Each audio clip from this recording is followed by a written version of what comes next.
Hello, I'm Brandon Parigo, and I am an image maker and filmmaker of people's lives. My mission is to make films that will impact people not just today, but for generations to come.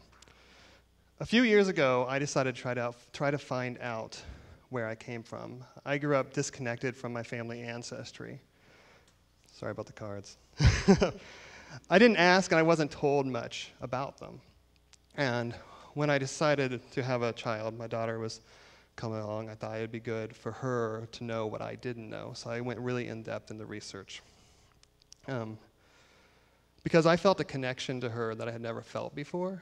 I mean, she wasn't even born yet, and I felt this love that it was missing in my life. And I knew that if I felt this love before she was even born, that the people who came before me probably felt it about their children too. I mean, even if the circumstances that they were in didn't allow them to be with their children as much as I'm with mine. I'm with her all the time because I do a lot of editing from home. They had to have gone through those same experiences, those same emotional roller coaster that brings that I did. So let me pause and tell you what I mean by my ancestors. That is a bunch of boxes, but each one of those boxes is one of my ancestors that I know the name of. That's my known family tree. And that's a lot of boxes, but that's just the tip of the iceberg for what my family tree is. There's thousands of those people I don't know, and most of you probably have trees similar to that. When I look at that tree, it's not a list of names to me. It's a list of people who had to live and love and experience life and struggle to make it so that I could be here today. So to make it so that I could have a daughter.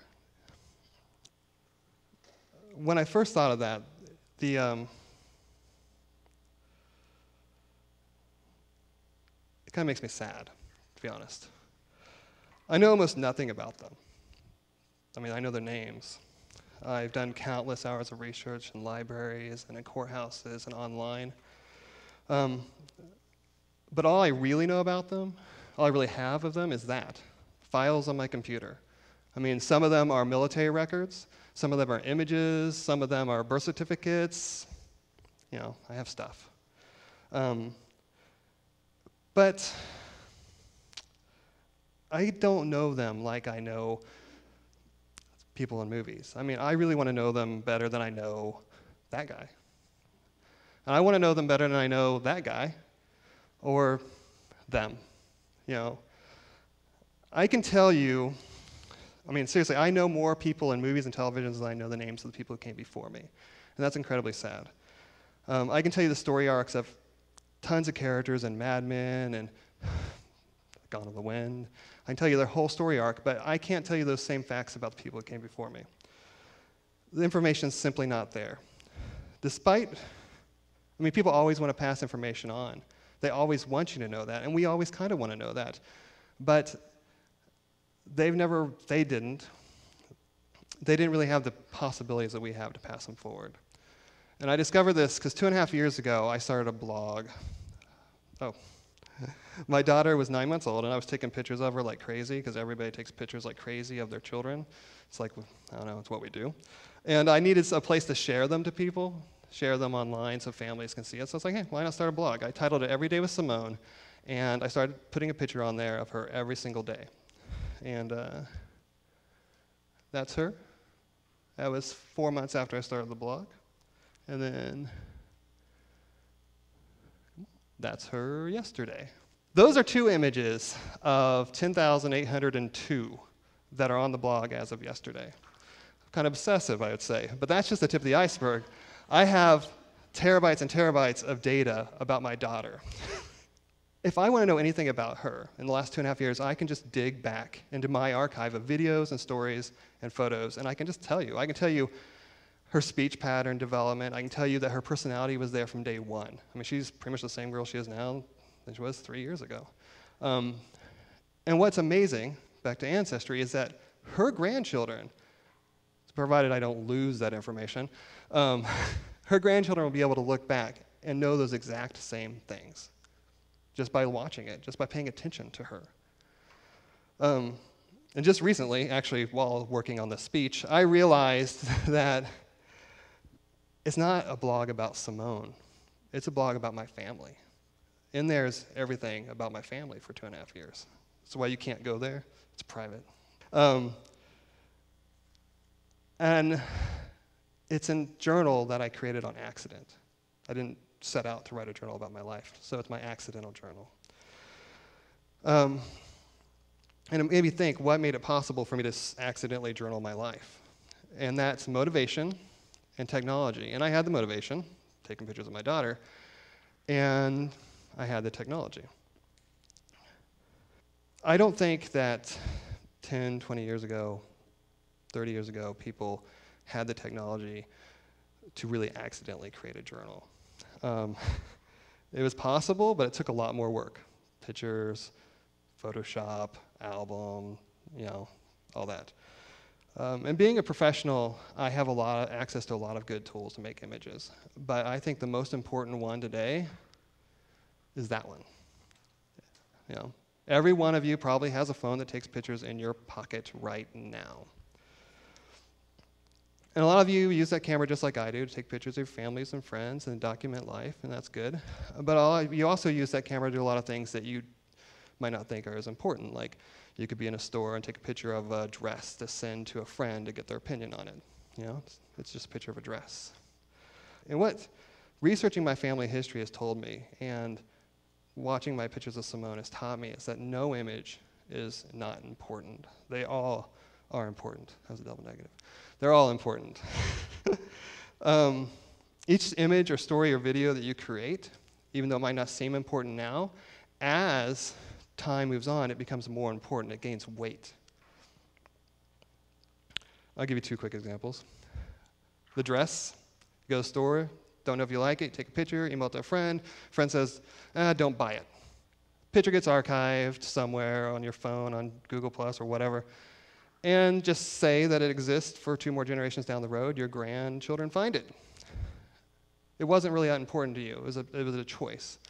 But what that could tell your grandchildren is that what styles were like 2 generations ago. But most importantly, it'll tell your grandchildren what you thought was a good style 2 generations ago.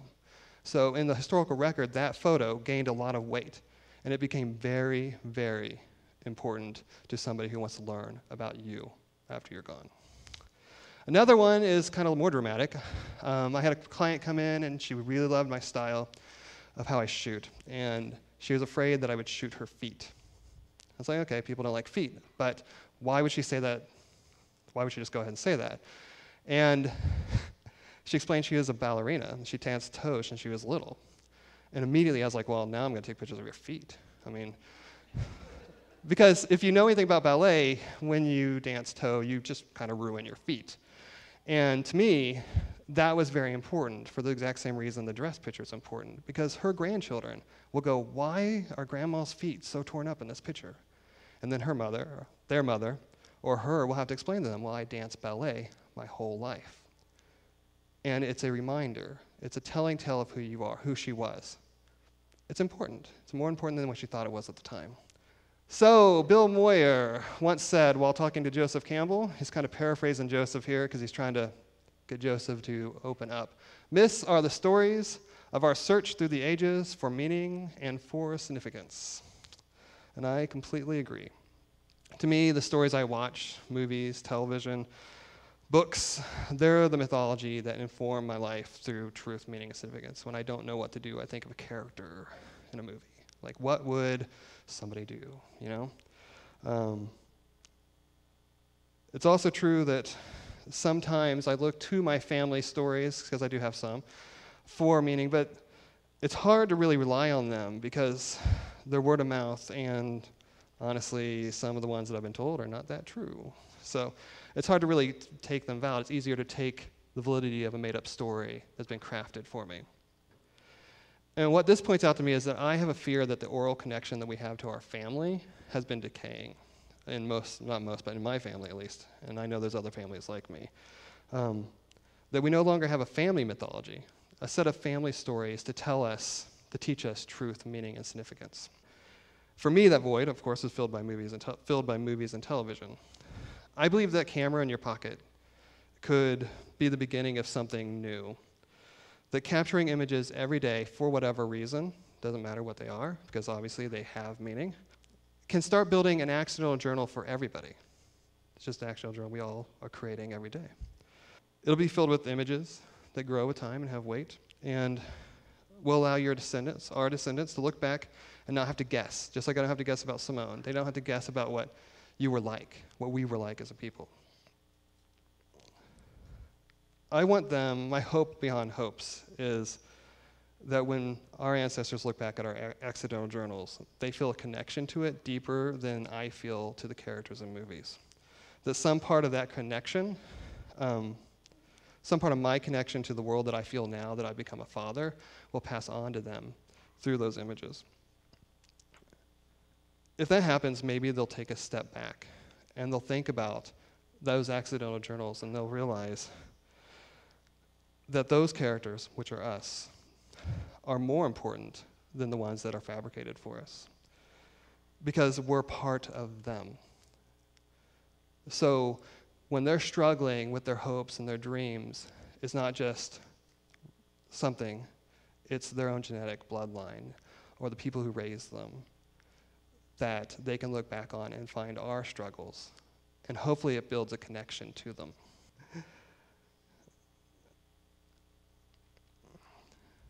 I hope that they'll turn those documents into a search for truth, meaning, and significance. And then one day through these accidental journals, we'll rebuild a form of oral communication, a new family mythology to help us feel connected to the world. Thank you.